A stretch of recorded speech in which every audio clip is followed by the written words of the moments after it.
Millionaire CEO sees poor little girl playing piano in the subway to save her mom, not knowing she is his daughter. Before the story begins, wherever life has placed you today, this message is for you. The grand arched ceiling of Grand Central. Station echoed with the sounds of hurried footsteps, announcements, and the constant hum of New York City's pulse. Among the crowd walked Alex Thornton, his tailored suit and confident stride marking him as someone who commanded respect in the corporate world. At 42, the CEO of Thornton Technologies had mastered the art of moving through spaces without truly being present in them. Today had been particularly draining. Board meetings where numbers mattered more than people, just as his father had taught him. Alex checked his watch. 6:37 p.m. His driver would be waiting, and tomorrow's merger papers needed reviewing before bed. That's when he heard it. Delicate piano notes cutting through the station's chaos like sunlight through storm clouds. The melody was hauntingly familiar, a classical piece he hadn't heard played with such emotion in years. Alex stopped, causing a businessman to nearly collide with him. Something about those notes pulled at him, tugging at memories he'd locked away long ago. Before he realized it, his feet were carrying him toward the music. Turning a corner near the West Concourse, he found the source. A small girl with auburn hair sat at a worn electronic keyboard, her fingers dancing across the keys with extraordinary precision. A small jar with a few bills and coins sat beside her. The crowd flowed around her like water around a stone. Most people too busy to notice the magic being created by such tiny hands. But Alex couldn't move. The skill, the emotion in her playing, it was beyond her years. When she finished, the girl looked up, and Alex felt something shift inside him. Her eyes, piercing blue, clear as a mountain lake, were startlingly familiar. They were, he realized with an inexplicable jolt, identical to his own. Without thinking, Alex reached for his wallet and approached the makeshift performance space. He placed a $100 bill in the jar. "Thank you, sir," the girl said, her voice small but confident. "That's very generous." "You play beautifully," Alex replied, finding his voice oddly tight. "Where did you learn?" "My mom taught me. She went to Juilliard," she answered proudly. "I'm Lily Matthews. I'm Alex." He hesitated before adding, "Why are you playing here instead of practicing at home?" Lily's small hands rested momentarily on the keys. "Mom's sick. Cancer. I'm helping. With her medicine money." She gestured to the jar. "Insurance doesn't cover everything." Something twisted in Alex's chest. Pain, recognition, or perhaps something he couldn't yet name. "How old are you, Lily?" he asked, though he wasn't sure why it mattered. 8. Almost 9 in March, she answered, already positioning her hands for another piece. Alex's phone buzzed insistently. Charlotte, his assistant, reminding him of his next appointment. The real world intruding on whatever strange moment this was. "I have to go," he said, surprised by his reluctance. "Keep playing. You have a gift." As he walked away, the sound of Lily's music followed him, weaving through the station like a thread pulling tight around his heart. In the back of his town car, speeding toward his next obligation, Alex couldn't shake the image of those blue eyes, so like his own, or the strange sense that something fundamental had just shifted in his precisely ordered life. He didn't know it yet, but nothing would ever be the same again. The elevator creaked as it ascended to the 4th floor of the aging apartment building in Queens. Lily Matthews clutched her small backpack containing her music sheets and the day's earnings. The hallway. Lights flickered as she made her way to apartment 412, carefully unlocking the door with the key she wore on a string around her neck. "Mom, I'm home," she called softly, setting her backpack down by the door. The modest apartment was neat but worn, filled with second-hand furniture and walls adorned with framed sheet music instead of expensive art. From the small bedroom came a weak voice. "In here, sweetheart." Sophia Matthews sat propped against pillows, a colorful scarf wrapped around her head. At 36, her face still held remarkable beauty, though illness had hollowed her cheeks and dulled the sparkle in her eyes. A half-finished cup of tea and an open book rested on the nightstand beside a collection of prescription bottles. How was your session today? Sophia asked, her smile brightening as Lily climbed onto the bed beside her. Lily reached into her pocket, proudly displaying the day's collection of bills and coins. Really good. Look, Mom, someone gave me $100. Sophia's eyes widened. 100? Lily, that's incredible. He was a businessman in a fancy suit, Lily explained, arranging the money on the bed cover. And Mom, he had eyes just like mine, just exactly the same blue. Something flickered across Sophia's face. Surprise, perhaps anxiety, but she quickly masked it with a smile. Well, that was very generous of him. Did you thank him properly? Of course, Lily nodded. He said I play beautifully. Sophia brushed a strand of hair from Lily's face. Because you do. Now, help me to the kitchen. I'm feeling strong enough to make us some dinner. As Sophia slowly stood, Lily instinctively moved to support her mother's weight. This role reversal had become their new normal since the diagnosis 6 months ago. Breast cancer, stage 2. Treatable, the doctor said, but the treatments were brutal. Did you take your medicine at noon? Lily asked with the seriousness of a much older child. Yes, Nurse Matthews, Sophia teased gently, squeezing her daughter's hand. In the kitchen, while Sophia warmed leftover soup, Lily organized their medication schedule for the following day. Her childhood was measured not in playdates but in chemotherapy appointments, insurance calls, and the constant calculations of how to stretch their limited resources. Later, as Sophia rested on the sofa, Lily retrieved her treasured possession from the bookshelf, a framed photograph partially hidden behind music books. It showed a younger, radiant Sophia in a Juilliard practice room, her arm around a partially visible man whose face was cut off in the frame. This fragment of the past was Lily's only connection to the father she'd never known. Tell me about my dad again? Lily asked, a nightly ritual that brought comfort in its familiarity. Sophia's eyes grew distant. He was brilliant, a natural musician like you, passionate about creating beautiful things. Why did he leave? The question that always followed. Sometimes life pulls people in different directions, Sophia answered, the same gentle evasion she always offered. But he gave me you, and that's the greatest gift I could have received. Lily nodded, satisfied for now with this partial truth. She carefully returned the photo to its hiding place, unaware that the stranger from Grand Central Station had just set in motion events that would soon uncover all the secrets her mother had kept hidden for 9 years. Moonlight spilled through floor-to-ceiling windows of Alex Thornton's Manhattan penthouse, illuminating the baby grand piano that stood as an elegant centerpiece in the otherwise minimalist living room. It was nearly midnight, yet sleep remained elusive. Alex's fingers hovered over the keys before beginning to play, the very same classical piece he'd heard the little girl perform in Grand Central that afternoon. The melody flowed from his hands, with practiced precision, yet even to his own ears, it lacked the emotional depth that had made Lily's rendition so captivating. As he played, memories rushed back like a tide he'd spent years holding at bay. Music won't build an empire, Alexander. His father's voice echoed from 20 years ago. Thorntons run businesses, not concert halls. The scene unfolded in his mind.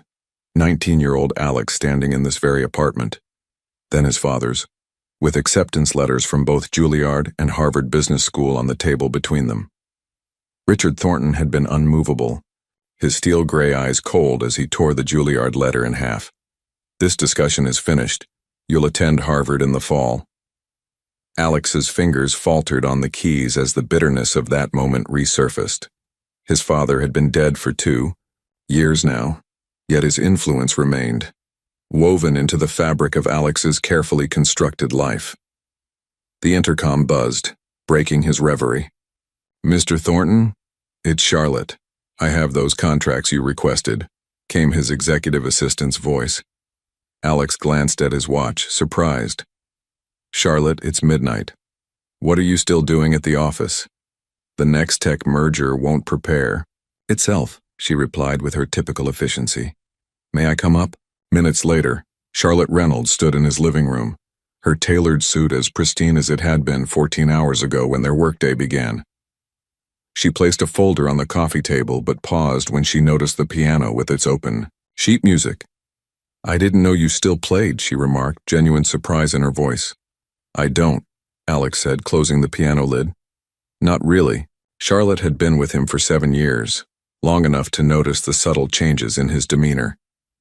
"You seem distracted today, since you returned from your lunch meeting, actually." Alex considered deflecting but found himself saying, "I met someone, a child playing piano in Grand Central, 8 years old with more natural talent than most adults." "That's sweet," Charlotte smiled. "Perhaps Thornton Technologies could sponsor a children's music program. It would align well with our community initiatives." Alex nodded absently, but his mind was elsewhere. The little girl's eyes, his eyes, and the strange pull he'd felt toward her. "What was the name of that music student I dated briefly during my Harvard years?" he asked suddenly. "The one from Juilliard?" Charlotte raised an eyebrow. "Sophia, something? I remember your father was particularly opposed to that relationship." "Matthews," Alex whispered, the name surfacing from the depths of memory. Sophia Matthews. An unsettling thought took root in his mind, a calculation he couldn't ignore. 9 years ago, a talented pianist named Sophia Matthews, a little girl, 8 years old, with his eyes. "Cancel my meetings for Thursday afternoon," he said, his decision. "First, I'm going back to Grand Central Station. May I ask why?" Charlotte inquired. Her professional curiosity piqued. Alex turned toward the windows, gazing at the glittering Manhattan skyline, the empire his father had forced him to build instead of following his passion. "I need to hear that music again," he answered simply, though the truth was far more complex than he was ready to admit even to himself. As Charlotte left with promises to rearrange his schedule, Alex returned to the piano, playing the haunting melody once more, each note carrying him closer to a truth he had yet to discover, and a past he had never fully escaped. 3 days passed before Alex found himself standing once again in the bustling corridors of Grand Central Station. He'd changed from his usual power suit into more casual attire, dark jeans and a charcoal sweater, hoping to blend in rather than intimidate. The familiar notes drew him forward before he even rounded the corner. Lily sat at her keyboard, her small frame hunched slightly in concentration as she played a Chopin nocturne. A modest crowd had gathered, commuters pausing their rushed journeys to witness something beautiful amidst the ordinary. Alex waited at the edge of the audience, studying her with newfound perspective. Her auburn hair, so like Sophia's, was tied back in a practical ponytail, revealing delicate features that seemed to be a perfect blend of. He pushed the thought away. Not yet, ready to fully confront it. When Lily finished playing, the crowd dispersed, dropping various bills and coins into her collection jar. Only then did Alex approach, watching as her face lit with recognition. "You came back," she said, her blue eyes, his eyes, widening with surprise. "I did. Your playing is extraordinary," Alex replied, settling on a nearby bench. "That was Chopin, wasn't it?" Lily nodded enthusiastically. "Nocturne in E-flat major, do you play too?" "I used to. A long time ago," he admitted, the words feeling like a confession. "Why did you stop?" The directness of childhood cut straight to the heart of things. Alex paused, considering how to answer. "Sometimes adults make choices they later regret," he said finally, "or have choices made for them." Lily seemed to consider this deeply, her young face surprisingly contemplative. "My mom says that's how life works, we can only move forward." "Your mother sounds wise." Alex hesitated before asking, "How is she doing? With her treatments?" "Some days are better than others," Lily answered with the pragmatism of a child who'd grown up too quickly. "Today she has chemo, so I'm playing longer. Every dollar helps." Alex reached for his wallet again, but Lily shook her head. "You already gave a lot. Mom says we can't take advantage of people's kindness." Something caught in Alex's throat. Pride, perhaps, for this child's integrity. "May I ask where you learned to play? You mentioned your mother taught you." "She studied at Juilliard before I was born," Lily explained, her fingers automatically positioning themselves over the keys. She was going to be a concert pianist, but then life happened. That's what she says. Alex's heartbeat quickened. What's your mother's name? Sophia. Sophia Matthews. Lily tilted her head curiously. Do you know her? The confirmation landed like a thunderbolt. Sophia Matthews. The timing aligned perfectly. 9 years ago, she would have been at Juilliard when they met, before his father orchestrated their separation, before he'd buried himself in his father's corporate vision, abandoning his music and, apparently, much more. I might, Alex said carefully, his mind racing with calculations and possibilities. We may have known each other a long time ago. Lily brightened. Really? That's so cool. She's coming to pick me up at 6 if you want to wait and say hi. Alex checked his watch, nearly 5. The reasonable thing would be to leave, to process this revelation privately, to approach the situation with the strategic planning he applied to his business dealings. Instead, he heard himself say, I'd like that. In the meantime, would you play something else for me? As Lily launched into another piece, Alex tried to steady his thoughts. The timing, the musical talent, the undeniable resemblance in their eyes, it all pointed to one impossible, life-altering conclusion. Lily Matthews wasn't just a gifted young pianist he'd happened upon in Grand Central Station. In all likelihood, she was his daughter. Alex never stayed to meet Sophia that evening. At 5:45, his phone rang with an urgent call from Marcus about the Next Tech merger, a call he'd secretly arranged himself. He said goodbye to Lily with a promise to return another day, his courage faltering at the last moment. Now, in the private sanctuary of his office on the 52nd floor of Thornton Tower, Alex stared at the business card in his hand. Jim Pearson, private investigator. The man across the desk from him was unassuming, gray-haired, mid-60s with kind eyes that had seen more of life's complexities than most. I need information on someone, Alex said, sliding a paper across the mahogany desk. Sophia Matthews. Current address, employment, medical situation, and, he paused, any documentation regarding her daughter Lily. Pearson nodded, asking no questions beyond the necessary details.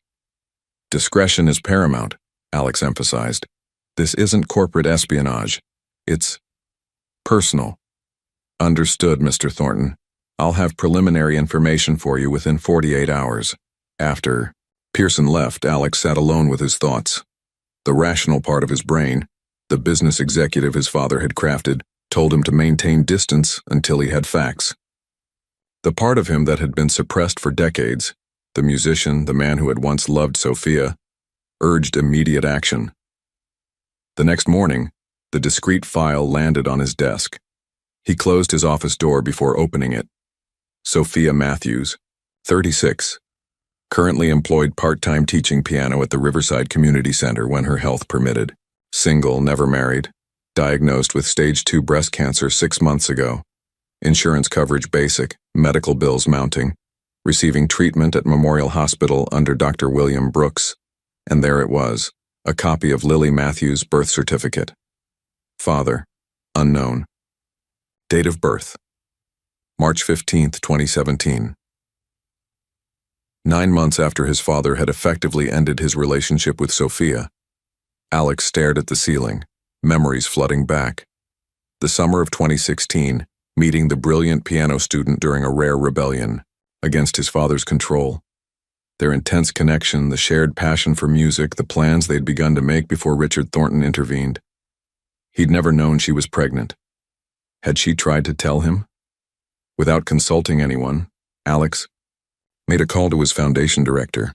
By that afternoon, Sophia Matthews had mysteriously received notification of extended premium medical coverage through a Thornton Foundation program for artists. The considerable medical bills that had accumulated were marked paid in full. It wasn't enough, but it was a start. Across town, Sophia sat on the edge of her bed staring in disbelief at the letter from Memorial Hospital. Mom? Lily appeared in the doorway, her backpack indicating she was ready for school. Are you okay? You look like you've seen a ghost. Sophia quickly folded the letter. I'm fine, sweetheart, just surprised. It seems there's been a mistake. With our medical bills, they've been paid. All of them? Lily's eyes widened. But how? Did Aunt Rachel help us? No. It's from a foundation grant. For musicians. Sophia's mind was racing.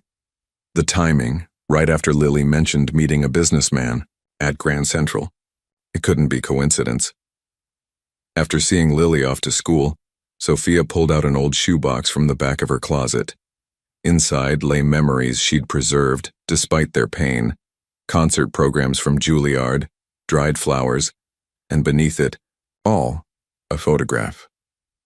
The complete version of the one Lily treasured before Sophia had cut it down to hide the man's identity. In it, she stood beside a younger Alex Thornton, both beaming in a Juilliard practice room, his arm around her waist. His eyes, the same striking blue Lily had inherited, filled with promise and passion. He knows, she whispered to the empty room. Somehow he's found us. That evening, as Lily practiced piano, Sophia watched her daughter's hands move across the keys with the same natural grace Alex had possessed. Tell me about my father again, Lily requested, as she often did between pieces. Sophia sat beside her on the piano bench. He was a talented musician who had to follow his family's business, she said carefully, the truth wrapped in partial disclosure. He had the most beautiful blue eyes, just like yours. Do you think I'll ever meet him? Lily asked, a question she'd asked hundreds of times before.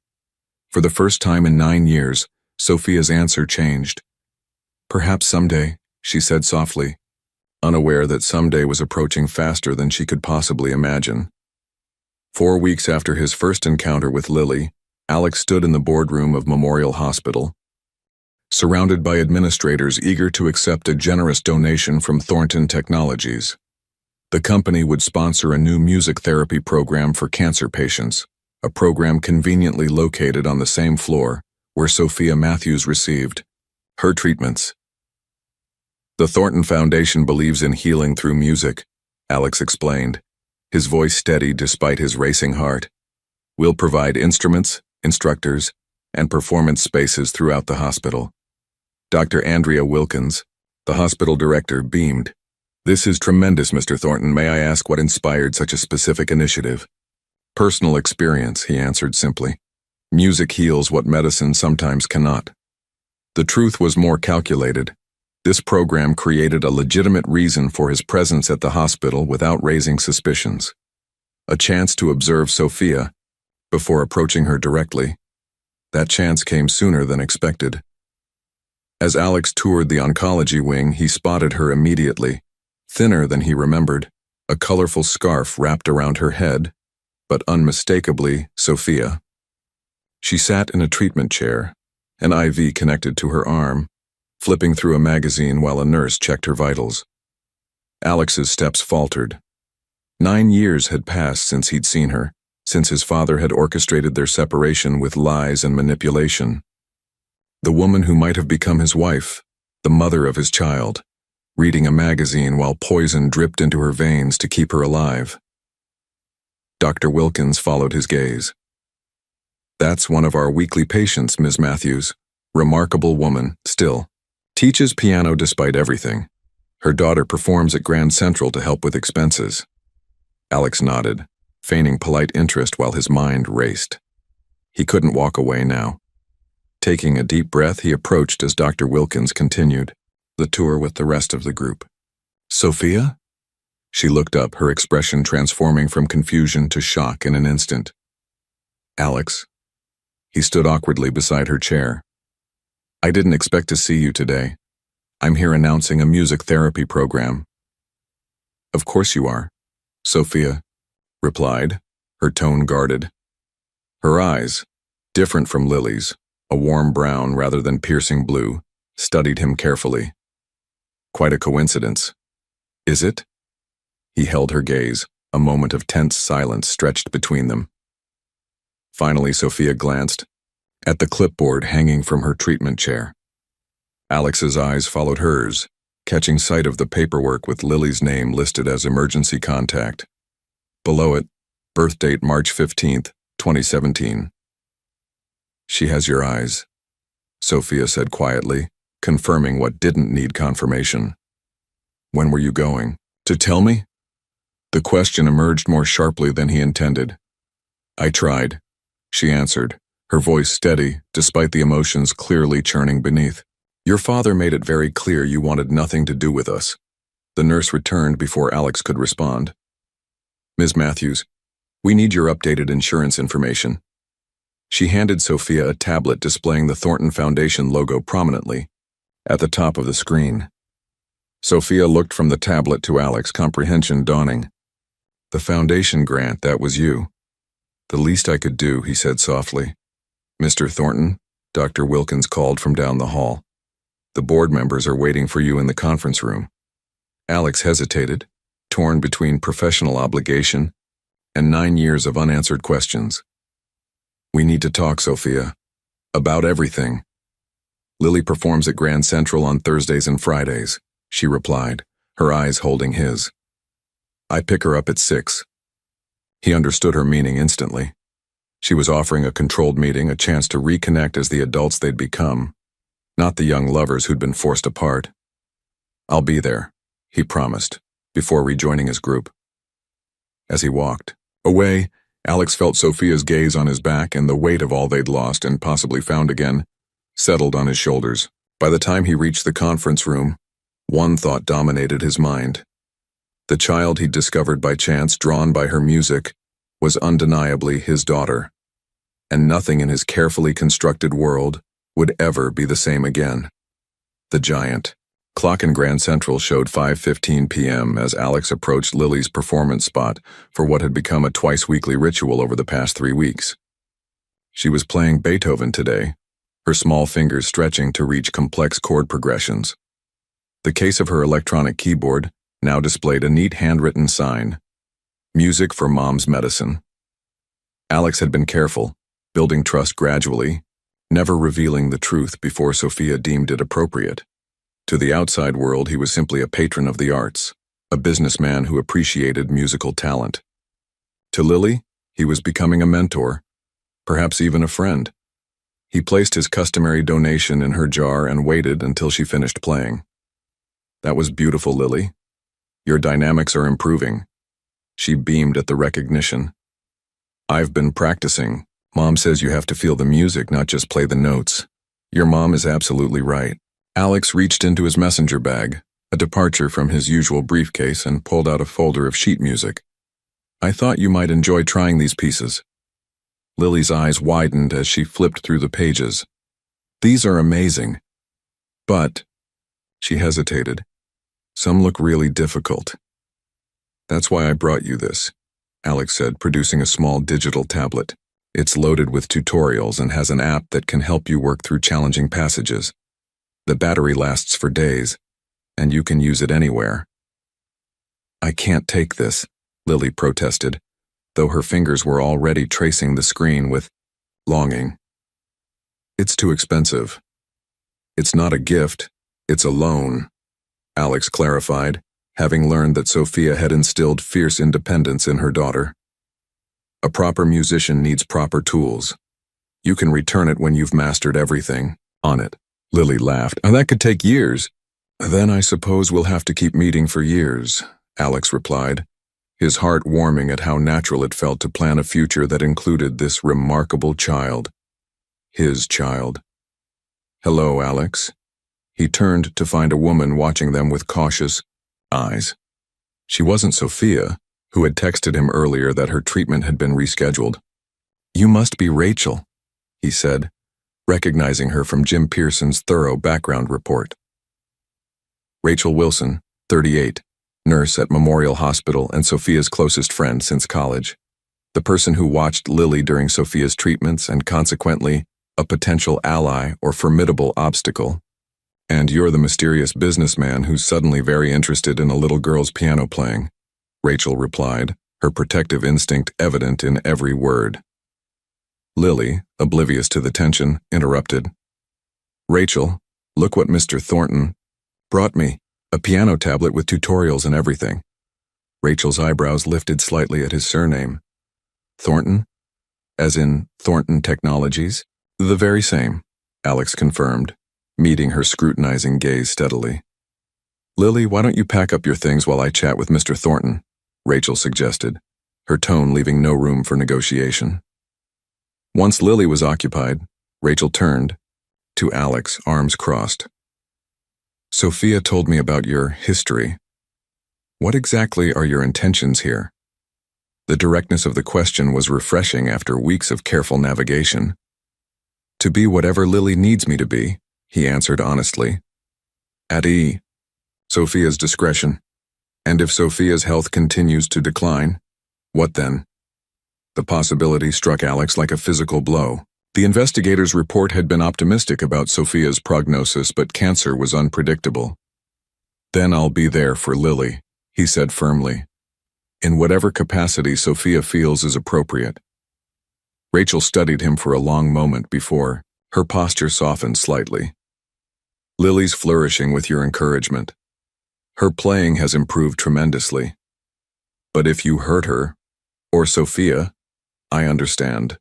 Alex nodded, respecting the fierce protection. I have 9 years to make up, for even if most of that time I was unaware of her existence.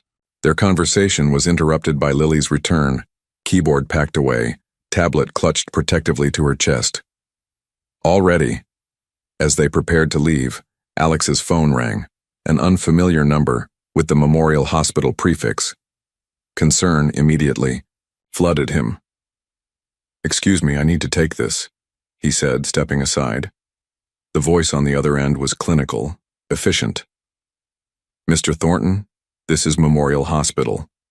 You're listed as an emergency contact for Sophia Matthews. There's been a complication. As the nurse continued explaining, Alex felt the carefully constructed bridges he'd been building suddenly suspended over an abyss of uncertainty. Mid-May 2025, the boardroom of Thornton Technologies hummed with tension. Alex sat at the head of the mahogany table surrounded by executives whose concern was palpable. Through the floor-to-ceiling windows, Manhattan sprawled below them, a kingdom he'd inherited but never truly wanted. The next tech merger is scheduled for early July, Marcus Delaney, his CFO, reminded everyone. We need absolute focus from leadership. His gaze fixed pointedly on Alex. All leadership. Alex nodded absently, his mind elsewhere. 3 days had passed since Sophia's emergency surgery for a severe infection, a dangerous complication of her compromised immune system. 3 days of hospital visits, of sitting beside Lily in the waiting room, of watching his daughter's small shoulders carry a burden no child should bear. Alex? Charlotte's voice broke through his thoughts. Your input on the projection models? The models are fine, he replied, straightening in his chair. Continue with the implementation schedule as planned. Marcus cleared his throat. About the investment committee meeting tomorrow. Reschedule it, Alex interrupted.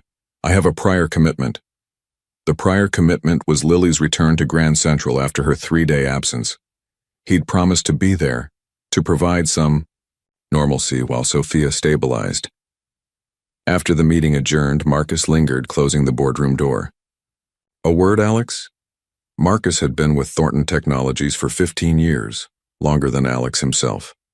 At 52, he was Richard Thornton's final executive hire before retirement, and sometimes Alex wondered where Marcus's true loyalties lay.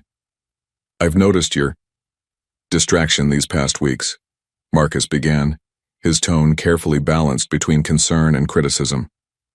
The board is asking questions. The board will have my full attention when it matters, Alex replied coolly. And this sudden interest in music therapy programs, the missed meetings, the mysterious appointments that Charlotte guards like state secrets? Marcus pressed. There are rumors, Alex. Alex's jaw tightened. My personal life is not corporate. Business, Marcus. It becomes corporate business when it affects Thornton Technologies, Marcus countered. Your father built this company on focus and discipline. My father is dead, Alex said flatly, the words hanging in the air between them. And I'm not him. Marcus regarded him for a long moment before nodding slowly. No, you're not. That's becoming increasingly clear. After Marcus left, Alex stood by the window watching the city below. His phone buzzed with a text from Rachel. Lily waiting at Grand Central, where are you? He checked his watch, 5:40 p.m. He'd lost track of time. Charlotte, he called, grabbing his jacket. Cancel everything for the rest of the day. 15. Minutes later, he burst into Grand Central Station, scanning frantically for Lily's usual spot. The space was empty. No keyboard, no sign, no little girl with auburn hair and blue eyes. Panic rose in his chest as he searched the surrounding areas. His phone rang. An unknown number. Mr. Thornton, this is Rachel Wilson. I have your number. From Sophia's contacts. Rachel, I'm so sorry. The board meeting ran long. Lily's here at Memorial, Rachel interrupted. She came straight to the hospital instead of going to Grand Central. She's playing the piano in the waiting area. I thought you should know. Relief washed over him. I'll be right there. 20 minutes later, Alex stepped off the elevator into Memorial Hospital's third-floor waiting area. The sound of piano music, hauntingly familiar, led him to a small sitting room where Lily played an upright piano donated through the Thornton Foundation. He stood silently, listening as she performed a piece he hadn't heard in nearly a decade. The notes stirred memories long buried, late nights in Juilliard practice rooms, his fingers moving across keys instead of spreadsheets, his heart following music instead of profit margins. When Lily finished, he approached quietly. That was beautiful. What's it called? She looked up, her face brightening. Midnight Sonata. It's Mom's favorite. Alex felt the air leave his lungs. Where did you learn it? I don't remember giving you that sheet music. You didn't, Lily explained, scooting over on the bench to make room for him. Mom taught it to me. She says it was written by my father. The world seemed to stop around him. The Midnight Sonata, his composition from his final semester at Juilliard, the piece he'd written for Sophia before his father intervened. The piece he'd never published, never shared beyond their private circle. Your father wrote this? He asked carefully, his heart hammering. Lily nodded, her fingers returning to the keys. Mom says he was really talented. That's why she kept it to remember him by. As Lily began playing again, Alex caught Rachel watching from the doorway, her expression confirming what he now knew with absolute certainty. Sophia had preserved his music, had taught their daughter to play the notes he'd written years before she was born, had kept him alive in Lily's heart even while believing he'd rejected them both. The truth was inescapable now, and so was the conversation he needed to have with Rachel. Chapter 9. The truth emerges. The hospital cafeteria was nearly empty at this late hour. Alex sat across from Rachel, both cradling cups of mediocre coffee while Lily dozed on a nearby couch, exhausted from her emotional day. She plays it beautifully, Alex said, breaking the silence. The Midnight Sonata. Rachel studied him carefully. You wrote it, didn't you? My final composition at Juilliard. Alex rotated his cup slowly. I never published it, never performed it publicly. It was just for Sophia and me. She kept everything, Rachel said quietly. Every composition, every note you wrote her. She claimed it was because Lily deserved to know her musical heritage, but I always suspected she never truly let you go. Alex's throat tightened. I need to know what happened, Rachel. After we were separated. Rachel sighed, glancing at Lily's sleeping form before continuing. Sophia discovered she was pregnant about 6 weeks after you disappeared from her life. She tried reaching you. Calls, emails, even went to your father's office. I never received any messages, Alex said, the familiar anger toward his late father rising again. Your father intercepted her, Rachel confirmed. Told her you were engaged to someone suitable for the Thornton legacy and wanted nothing to do with a pregnant music student. Offered her money to disappear. Which she refused, Alex surmised. Rachel nodded. She tore up the check in his face, said her child deserved better than to be bought off. Your father threatened to ruin her career if she pursued you, She was 27, pregnant, terrified, but still she wouldn't take his money.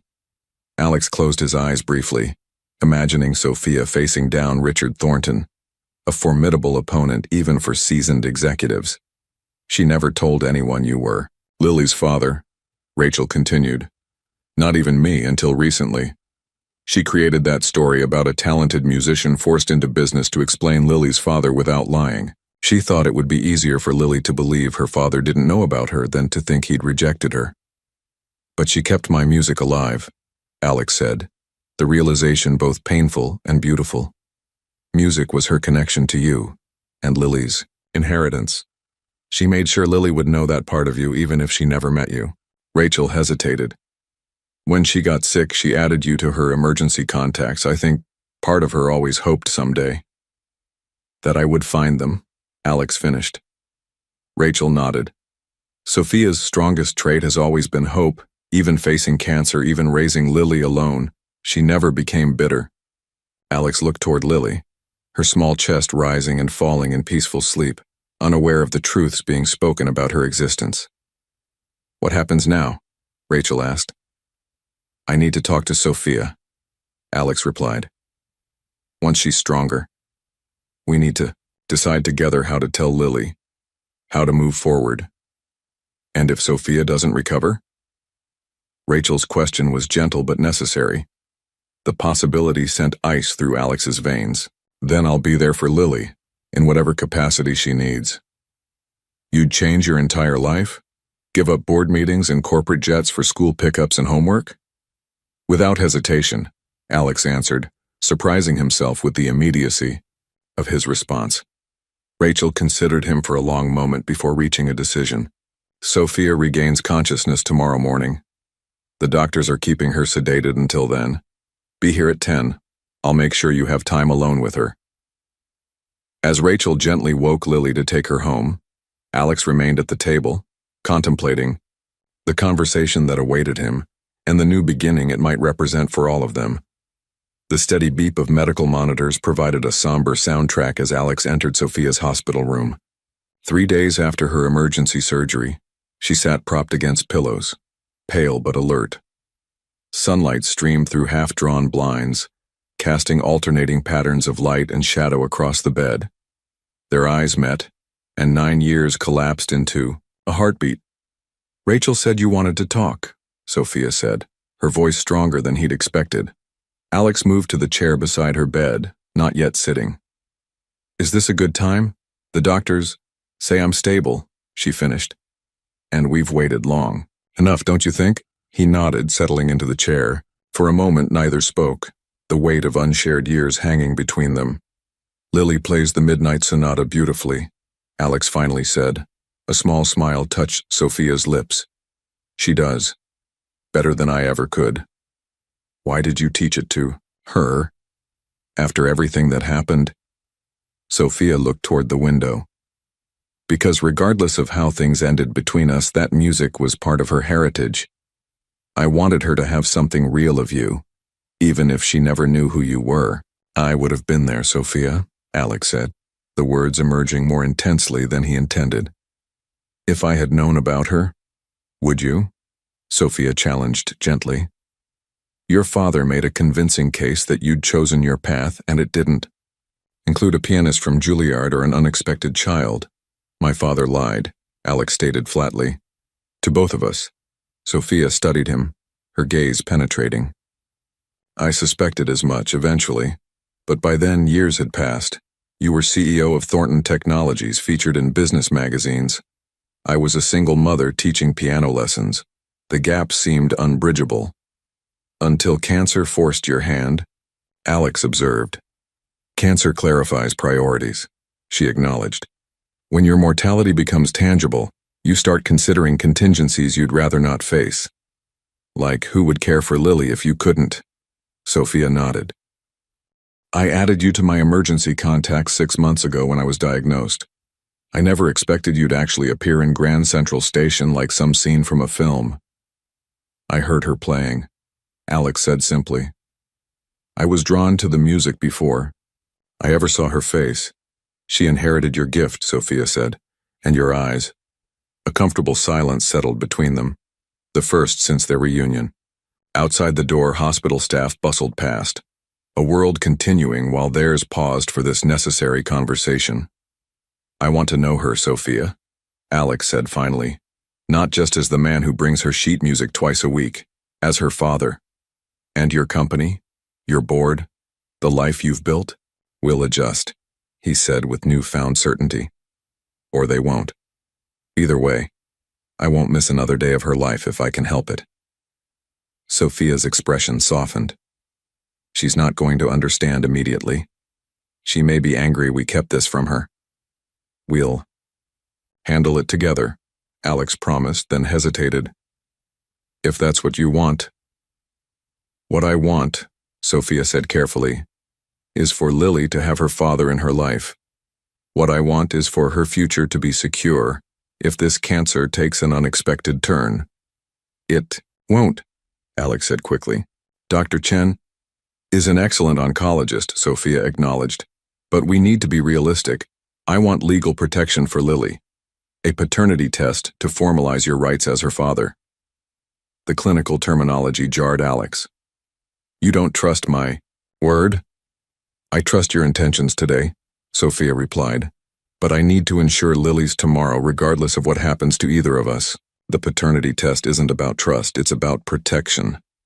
Understanding dawned. Sophia wasn't questioning his commitment. She was ensuring Lily would never be separated from her father again, even if she herself weren't there to advocate for their daughter. "Whatever you think is best," Alex agreed. "But Sophia, you're going to beat this, and we'll have time to figure out the rest together."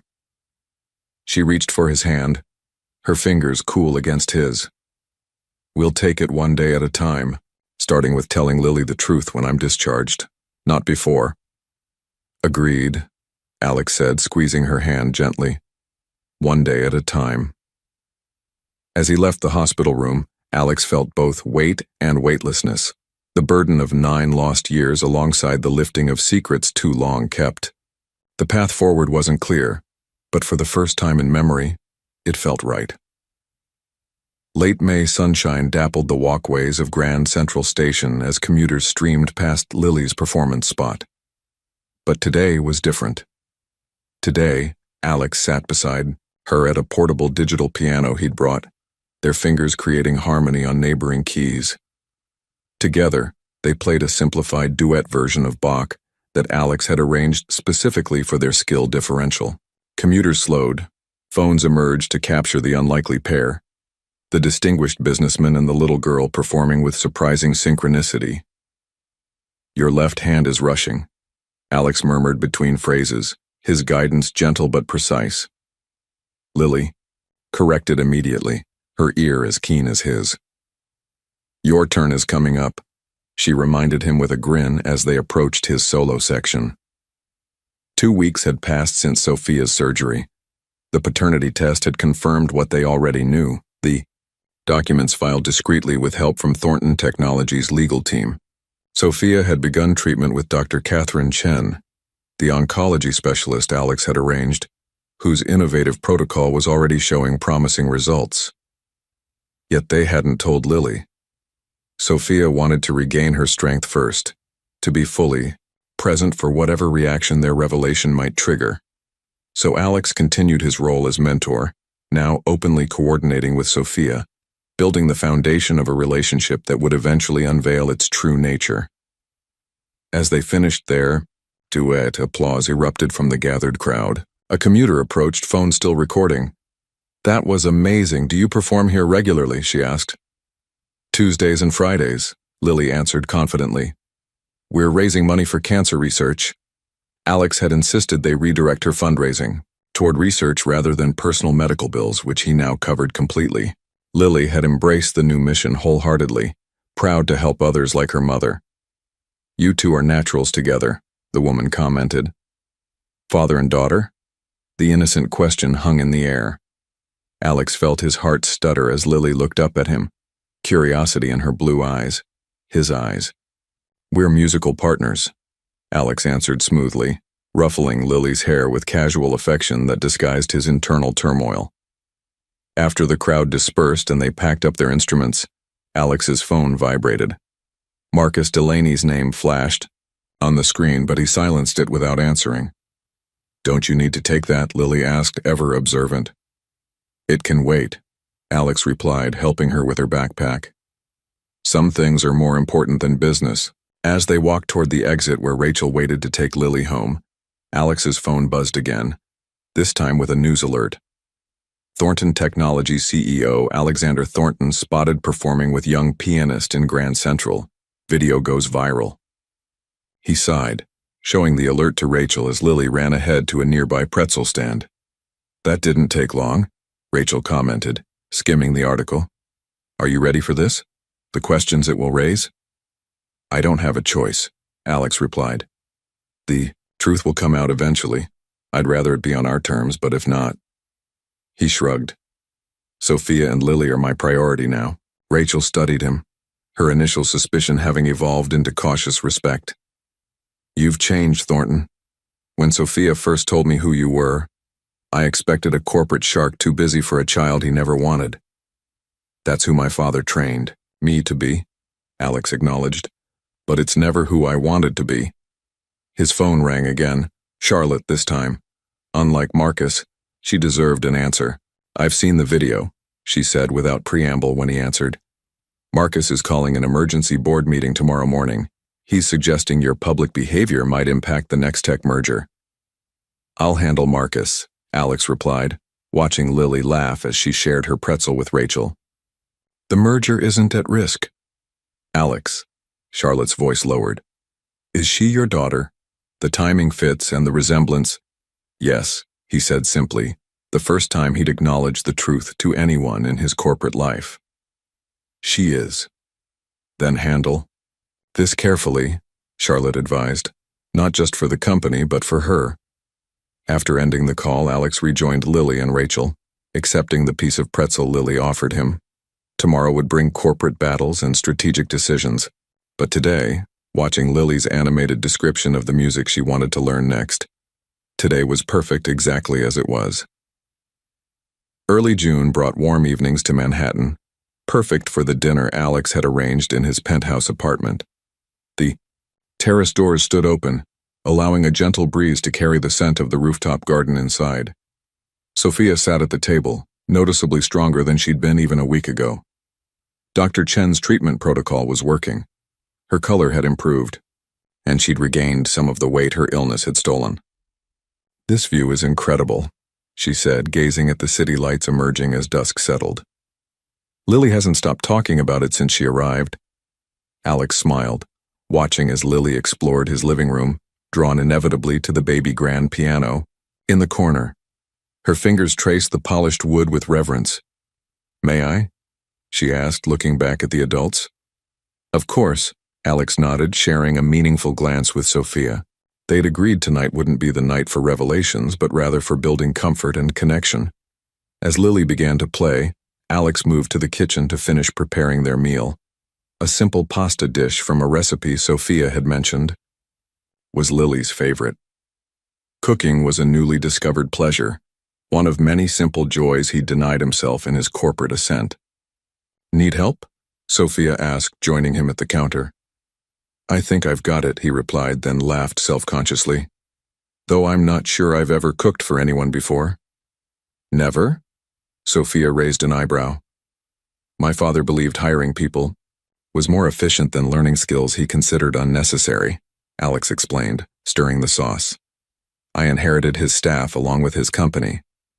And now the CEO makes his own pasta sauce," Sophia observed with a gentle smile. "What would Richard Thornton say? Nothing printable." Alex chuckled. From the living room, Lily's playing shifted to a familiar progression, the opening notes of Midnight Sonata. Alex and Sophia both paused, listening as their daughter interpreted the piece that had once represented their love story. "She's added her own embellishments," Alex noted, moving to the doorway to watch. "She does that," Sophia said, standing beside him. "Takes something established and makes it uniquely hers, like someone else I once knew." The domestic comfort of the moment struck Alex profoundly. This vision of what might have been, what could still be. For 9 years, he'd lived in this expansive apartment without it ever feeling like a home. Tonight, with Lily's music filling the space and Sophia beside him, it finally did. Later, as they enjoyed dinner on the terrace, Lily peppered Alex with questions about his piano. "It's a Steinway, isn't it? The touch is so responsive. When did you get it?" "It was my grandfather's," Alex explained. "The only possession my father allowed me to keep when I chose business school over Juilliard. Probably because it reminded him of his own father's passion for music." "So it's a family tradition?" Lily asked innocently. Alex met Sophia's eyes across the table. "Yes," he said softly. "I suppose it is." After dinner, Lily insisted on performing for them. A proper recital on a proper piano. She positioned herself with professional poise, announcing her program. "I'll be playing Midnight Sonata, composed by..." She paused, looking to her mother for permission. Sophia nodded slightly. "By my father," Lily finished, her voice carrying a hint of wistfulness. As she played, Alex felt tears threatening. She performed his composition with technical precision but also with emotional understanding beyond her years, as if she somehow sensed the love that had inspired its creation. When she finished, both adults were silent, moved beyond words. "Was it okay?" Lily asked, suddenly just an 8-year-old seeking approval. "It was perfect," Alex managed, his voice rough with emotion. He would be very proud. Later, after Lily had fallen asleep on the guest room bed, Sophia and Alex sat on the terrace, glasses of wine in hand. "We need to tell her soon," Sophia said quietly. "She's starting to ask more questions." And with the video circulating, "Whenever you're ready," Alex replied. "My schedule is clear. The company can survive without me for a day." Sophia studied him in the muted terrace lighting. "Are you sure about all this, Alex? It's one thing to discover you have a child, another, to integrate her and her cancer-surviving mother into your life permanently." Alex reached for her hand, holding it gently. "I've never been more certain of anything. You and Lily. You're the family I didn't know I was missing." The city hummed below them, millions of lives intersecting in countless ways. But on this terrace, in this moment, 3 lives were weaving together into something new yet somehow always meant to be. CEO's secret child, Thornton Technologies leader, Hyde's piano prodigy daughter. The headline blazed across the New York Business Journal's website, accompanied by side-by-side photos of Alex and Lily at Grand Central, their identical blue eyes circled in red for emphasis. Below were pictures of Sophia entering Memorial Hospital, her medical file partially visible in a nurse's hand, clearly obtained through questionable means. Mid-June had brought the story Alex had been dreading. Someone had connected the dots, before they could tell Lily themselves. "How bad is it?" Charlotte asked, standing in his office doorway. Alex looked up from his computer screen. "They have her birth certificate, Charlotte. They know Sophia tried to contact me 9 years ago. They're painting me as a deadbeat who suddenly developed a conscience when she got sick." Charlotte closed the door. "Marcus?" "Almost certainly," Alex confirmed. "The board meeting is in 30 minutes. He's making his move before the next tech merger." His phone lit up with Sophia's call. "I have to take this." Charlotte nodded, leaving him to privacy. "Sophia, have you seen? Rachel is keeping Lily home." "From school," Sophia interrupted, her voice tight with controlled anger. "Reporters are outside our apartment building. Someone offered her classmate $50 for information about her." Alex closed his eyes, fury and guilt warring within him. "I'm sending security to bring you both to my place. Pack whatever you need for a few days." "Alex."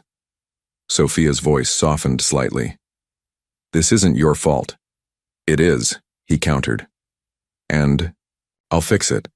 But first we need to tell Lily before she hears it from someone else." After arranging security for Sophia and Lily, Alex straightened his tie and headed for the boardroom.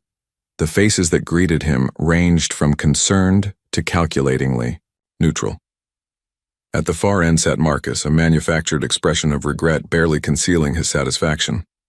"I believe we all know why we're here," Marcus began before Alex could speak. "The situation that's come to light poses significant risk to the Nextech merger. Their board has already expressed concern about leadership stability." "Fascinating," Alex replied coolly, remaining standing. "Since I spoke with Nextech's CEO this morning and he expressed nothing but continued enthusiasm for our partnership," Marcus faltered momentarily. "Nevertheless, the revelation of a hidden child—" "Let me stop you there," Alex interrupted. "I discovered I had a daughter 8 weeks ago. There was no concealment, merely a father's wish to establish a relationship. Before subjecting an 8-year-old child to public scrutiny, he surveyed the room, making eye contact with each board member, which someone in this room clearly thought was unnecessary protection. Uncomfortable glances were exchanged. My private life is not board business," Alex continued. "But since it's been forced into discussion, yes, I have a daughter. Her mother is battling cancer with courage that would humble everyone in this room. And I intend to be there for both of them while continuing to lead this company into its most profitable quarter to date." Marcus recovered, pressing his advantage. "Noble sentiments, Alex. But Richard Thornton built this company on image as much as innovation. The scandal. My father," Alex cut in sharply, "deliberately kept me from my child. He intercepted communications, lied to the mother of his grandchild, and offered money to make her disappear. If anyone damaged the Thornton name, it was Richard, Thornton himself." Silence fell over the room. "I've prepared something that may address your concerns," Alex said, distributing folders to each board member. "A proposal for the Thornton Music Education Initiative, integrating with our existing community programs and creating positive press to counterbalance this manufactured scandal."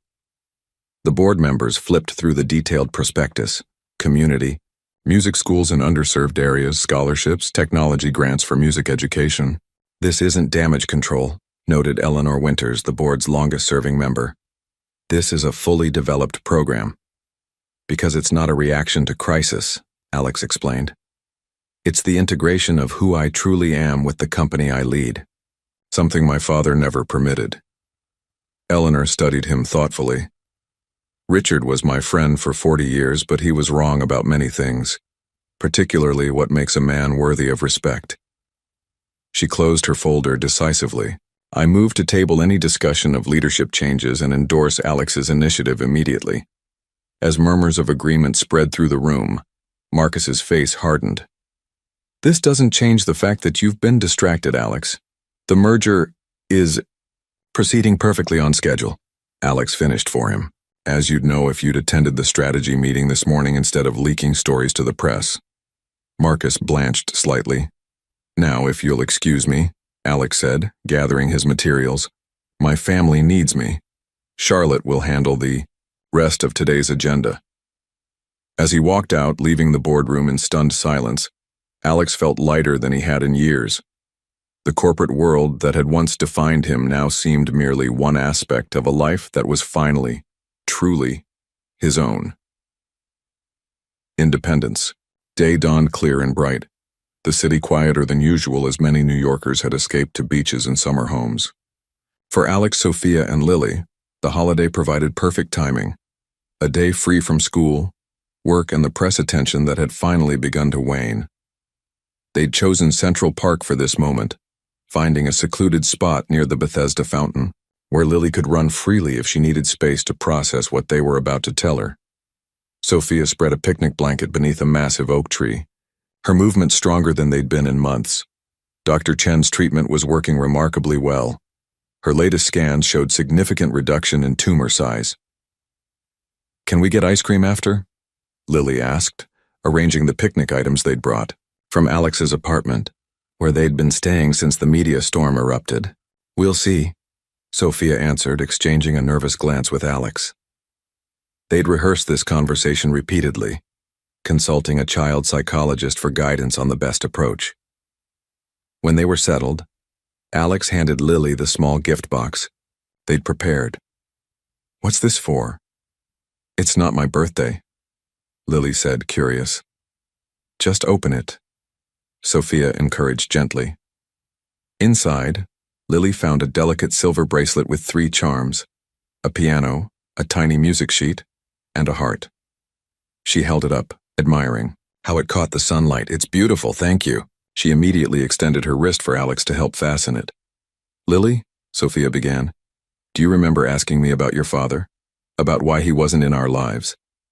Lily's brightness dimmed slightly. You said he had to follow his family's business, instead of music, and that life pulled you apart. That's true, Sophia nodded, but there's more to the story, something we need to tell you today.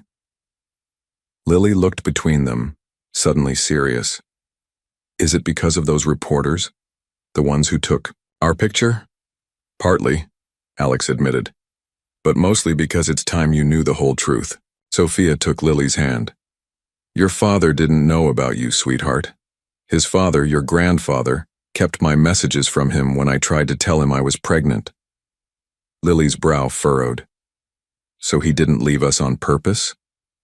No, Sophia assured her. He would have been there if he'd known.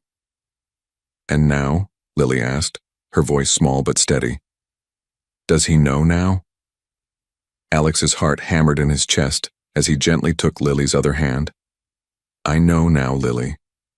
Silence fell as Lily processed his words, her intelligent eyes, his eyes widening with realization.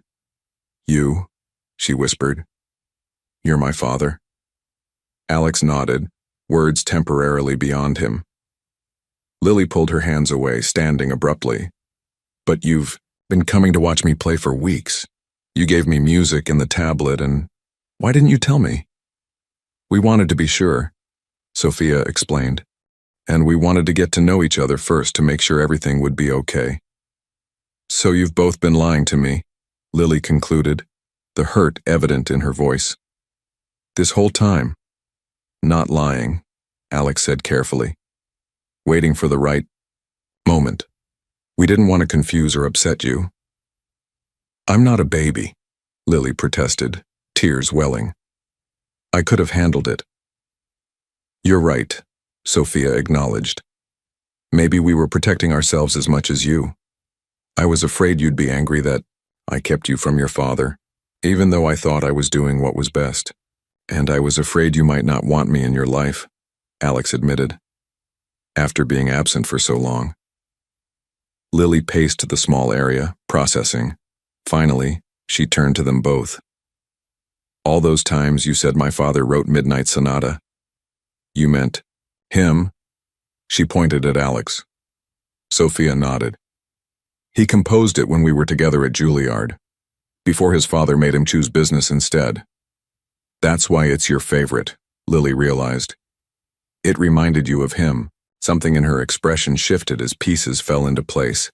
Her mother's stories, their shared musical talent, the identical blue eyes that had startled strangers for years. The bracelet, Lily said suddenly, looking down at her wrist. 3 charms. For the 3 of us, Alex confirmed softly. If you'll have me as your father. Lily stood perfectly still, her young face showing a complexity of emotions no child should have to navigate. Then, with the resilience only children possess, she asked, Do you know how to play Midnight Sonata as a duet? Alex blinked in surprise. I could arrange it. Then let's go back to the apartment and do that, Lily decided. I want to hear how it sounds when we play it together. It wasn't forgiveness yet, nor complete acceptance, but it was a beginning. Child's attempt to understand her place in a story more complicated than she'd ever imagined. As they gathered their picnic, Lily looked up at Alex.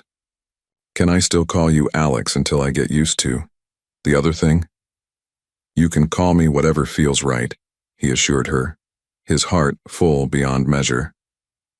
We have all the time in the world. December snow fell softly outside the Manhattan School of Music, transforming the cityscape into a winter wonderland. Inside the warmth of the recital hall, parents and guests settled in their seats, programs rustling as they awaited the holiday showcase. In the front row, Alex adjusted his tie nervously, earning an amused glance from Sophia beside him. Her hair had grown back, shorter than before but framing her face beautifully. The doctors had used the word remission at her last appointment, a Christmas gift beyond measure. "Relax," she whispered, squeezing his hand.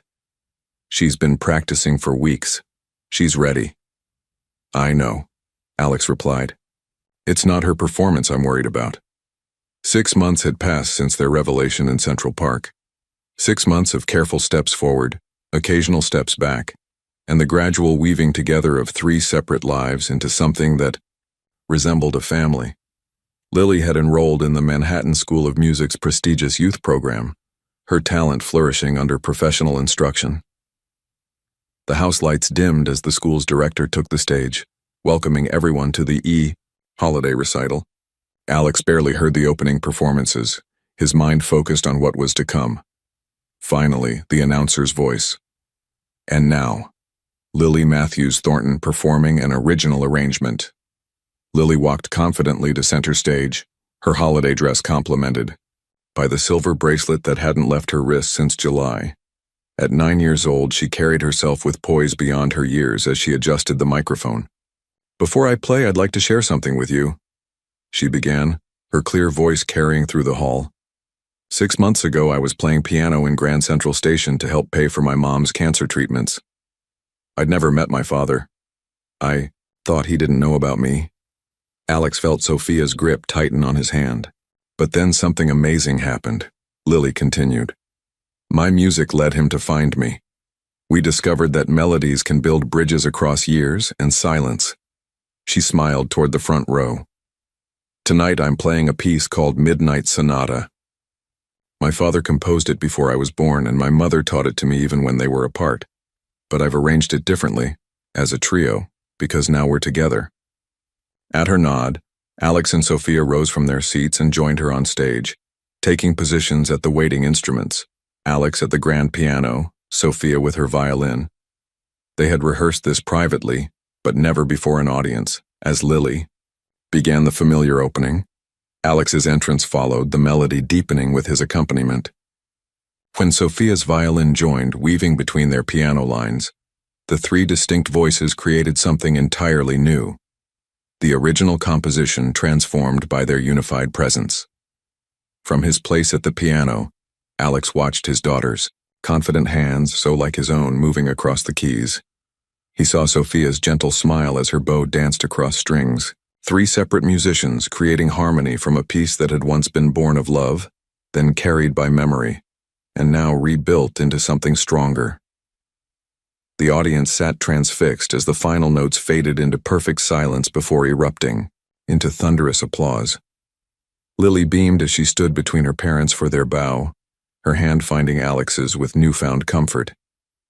Backstage after the performance, surrounded by congratulations from Lily's teachers and classmates, Alex's phone buzzed with messages from Charlotte. The Thornton Music Foundation's latest initiative had secured its funding goal.